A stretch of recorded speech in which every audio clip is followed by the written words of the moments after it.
আমরা সবসময় ডিবেট করি কে বেশি মিথ্যে কথা বলে, নারী বেশি মিথ্যে কথা বলে না পুরুষ বেশি মিথ্যে কথা বলে। তো আজকে আমার বক্তব্য এটা নিয়ে যে পুরুষ বেশি মিথ্যে কথা বলে, নারীরা তো সবসময় মহা, নারীরা মিথ্যে কথা বলতেই পারে না, পুরুষ মিথ্যে কথা বলে।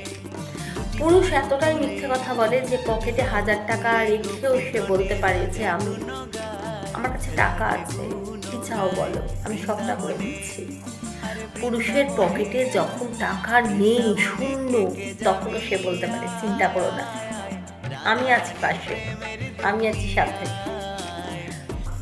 পুরুষের এতটাই মিথ্যে কথা বলা যে সে তার পরিবারের সুখের খাতিরে নিজের সকাল লাভকে মেরে আমার কিছু চাই না, আমার সব আছে, এটা বলতে পারে। তাহলে পুরুষরা বেশি মিথ্যে কথা বলে, ঠিক না?